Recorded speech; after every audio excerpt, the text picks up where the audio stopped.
right, guys, it's time for our weekly toolbox talk, okay? And today's topic is the number one cause of accidents in the workplace, and that's slips, trips, and falls. Who knew that? No. Seriously, guys, we're going to be talking about classic car prices and stuff and what's happened to them. Welcome to the Shed Show. I am your host, the Shed Man. Let's get started. I've prepared some notes for the first part of this, and then after that, it's going to be rambling time. And you know how I get when I get to rambling. But anyway, thought we'd talk about classic car prices and what's happened to them. You know, what's happened to these classic car prices? I hear a lot of talk from, different people who watch the car auctions on TV and stuff about the cars aren't bringing what they're used to, and they're kind of declining. There's a lot of reserves aren't being met and stuff like that. And I never paid too much attention to those shows. I got a good idea what these old cars go for. And I got to say, for the last 20 years, it has gotten out of hand, to say the least. I mean, they really got up there. It's a little bit crazy. And now the bubble is bursting.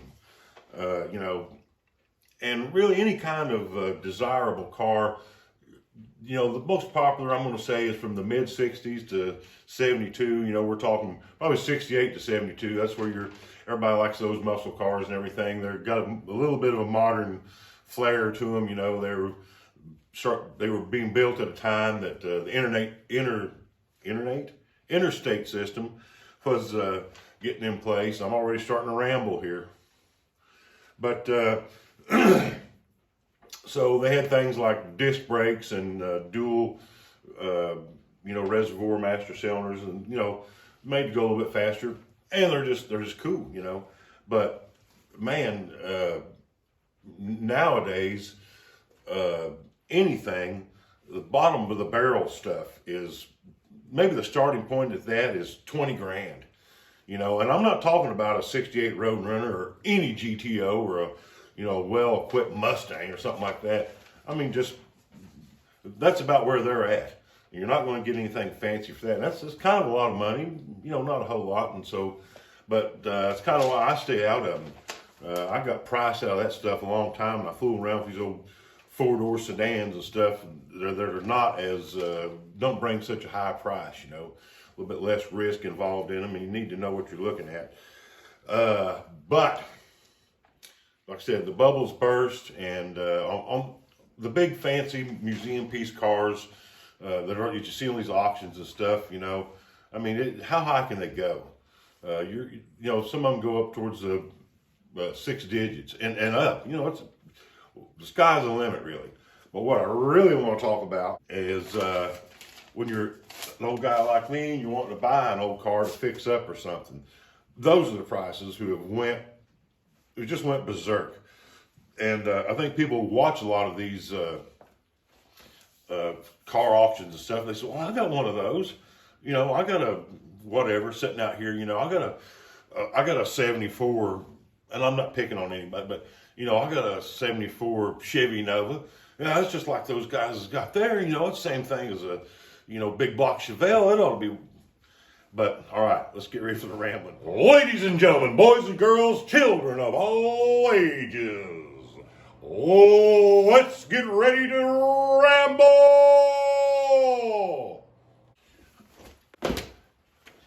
Rambling time. Okay. How many times have you guys, and you're older like me, when I was younger, we used to just drive around. There was no internet. We used to just drive around looking for these old cars sitting out back or something, and pick them up for pretty cheap. Had to be, because we didn't have any money. So you might be able to pick up a body Dodge, like a Dart or a Duster that probably had a slant six or something in it, sitting over here, $200. A friend of mine, he had a 69 Roadrunner, and it was loaded out. I think it was a factory 383 car. And if I'm not mistaken, I know it had air conditioning. If I'm not mistaken, that thing had power windows.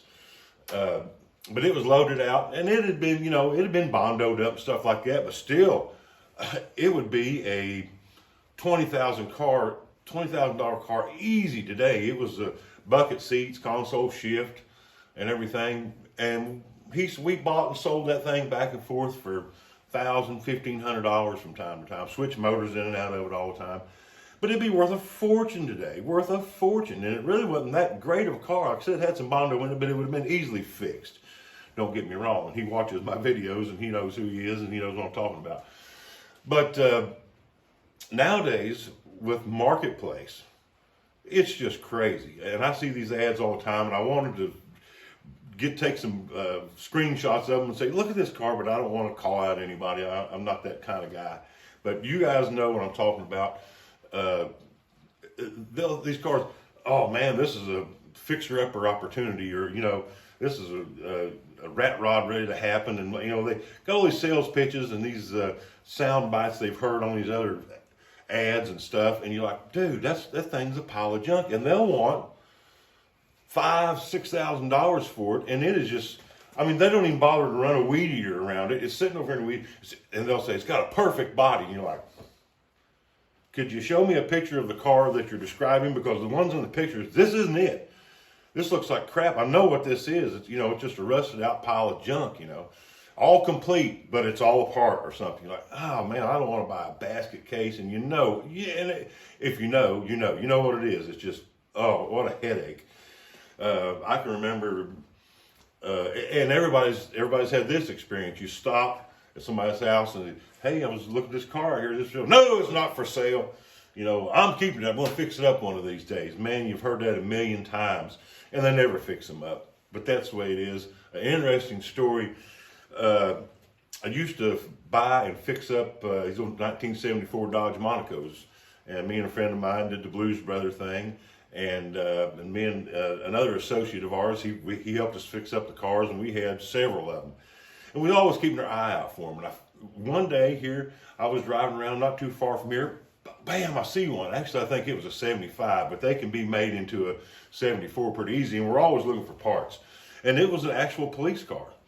And it was sitting over here, and he had it sitting out facing the road, and I thought, bam, here's a 74 Monaco for sale. He's got it sitting out here. So I pull in and I knock on the door. His wife comes to the door. I said, hey, I was looking at this car out here. Yeah, that's my husband's. He's around back in the shop, so in the garage or whatever. So I walk around there and I'm like, hey, I just seen this old Dodge sitting out here. I was wondering if no, it's not for sale. I got offered $5,000 for that, and he went to bragging it up. That's a police car, and it's got the police interceptor, and blah, blah, blah, blah, blah, blah, blah, blah, blah, blah, all that stuff. And I was like, well, okay. So I said, you mind if I take a look at it anyway? I like to take a look at it. I like those cars. Ain't no use looking at it. It's not for sale. I said, okay. So I'm walking away. And he's following me around. He's still shooting a sales pitch at me. I'm like, man, you got an odd way about you here. You're practically running me off, but you're still talking the car up. So anyway, we go to look at it, and the front cowl was rusted out, and man, it was in bad shape, but still, good parts car. I said, sure it's not for sale? Nope. So I said, okay, thanks for your time, and left. So it wasn't less than 6 months later, I was going back that way again. I said, I'm going to drive by here. I drove by there, and a bunch of people sitting out on the porch, and they were all in dresses and suits and ties and stuff like that. And they was all eating, chicken salad sandwiches and whatnot. And I was like, I said, well, I think I know what's going on here. This might be a bad time, but I stopped anyway. And I stopped and I said, hey, and I act like, I don't know nothing. I've never been there before, and I just hope she didn't recognize me, and I don't think she did. But I walked up and I said, hey, I was wondering about this car over here. Is it for sale? Well, before I could even, before I could even get it out, the wife said, yeah, it's for sale. It's my husband's, and he just died. I said, well, all right. I said, any idea how much you want for it? $200 to get it out of here. So, I got it anyway. So, interesting story how we got that thing. But you get them like that all the time, or used to. But now, I sit on my hind end and look at Marketplace. And it's just few and far between that you find a good deal. And usually when you do, it's too far away or something like that. But I just wanted to hit the points on that and see what you guys thought about that. Share some of your experiences in the comments below about, your experiences with these cars. How you might have picked one up or getting run off. No, it's not for sale. And there's one that's not too far from here. It's an old El Camino. And I swear that thing has been sitting there since I was an in grade school, sitting in the same spot, and it is up on a hill in an area. I look at that thing, and it's like time has stood still. The weeds are no higher than it ever was. It looks like it's in no worse shape than it ever was, and it's sitting there. It's like a 77, and it's got the camper top on it. You know, not to me. I like El Caminos, but the 77 by then they was getting into the formal look. So but I don't know. And I never stopped and asked about it because I figured if that thing was for sale, somebody would have already bought it. But whoever the original owner was, or whatever, has to be dead by now, or ready to sell it or do something with it. What's the deal?